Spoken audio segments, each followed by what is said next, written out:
really important to see a community for its strengths and assets rather than just its challenges, because communities are complex systems.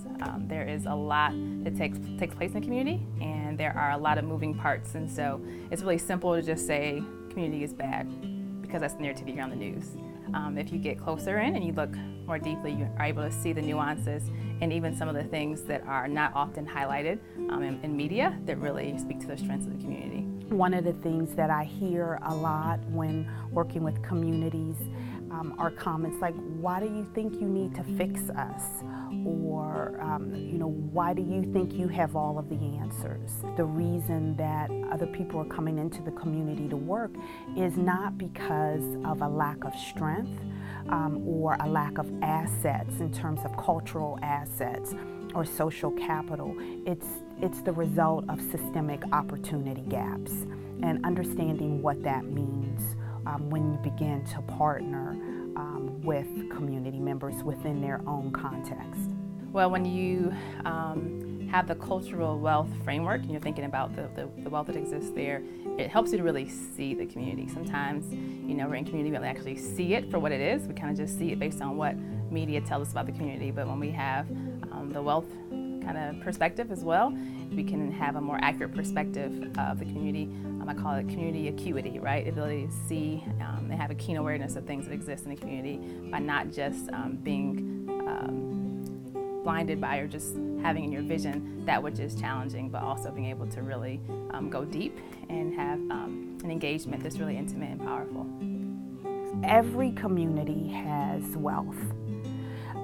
So really it is the onus of the person who is coming into the community to change their own filter and shift the paradigm so that they begin to recognize the wealth that exists within communities. The fact that a community is still existing and thriving and resilient is a testimony to the wealth, particularly when you're talking about communities of color. It is important that the strength of the community is not measured through a Eurocentric benchmark. There are a number of different sources of cultural wealth. I think one of them is called navigational capital, right? So the ability to navigate systems that are maybe very, very different than what maybe one is used to or what's familiar in a neighborhood, and being able to navigate through processes and systems in ways that can bring opportunities for individuals. I also think about aspirational capital, just the ability to have hope and expectation in the face of great difficulty. Another capital that exists in terms of the cultural wealth framework is spiritual capital, right? The ability to have a belief in a higher power and use that as a source of strength throughout trauma, difficulties that may exist. I can also think about legacy capital, right? So I think oftentimes in communities there's the history of those who've been before, who've really built strong institutions and who've done great things, and it's good for people in the community to look and leverage the memory of those people as a legacy impact and have that as a compelling force to move them forward in the current time.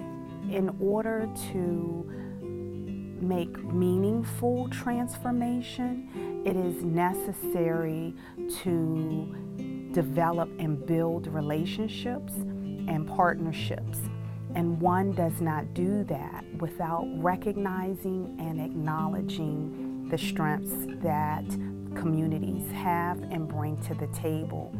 If one does not work with a community from a strength-based approach, then you're really not working with the community. Focusing on deficits is an oppressive and paternalistic approach, which does not serve communities well. A strengths-based approach essentially means looking not just at the negative, but looking at the positive as well.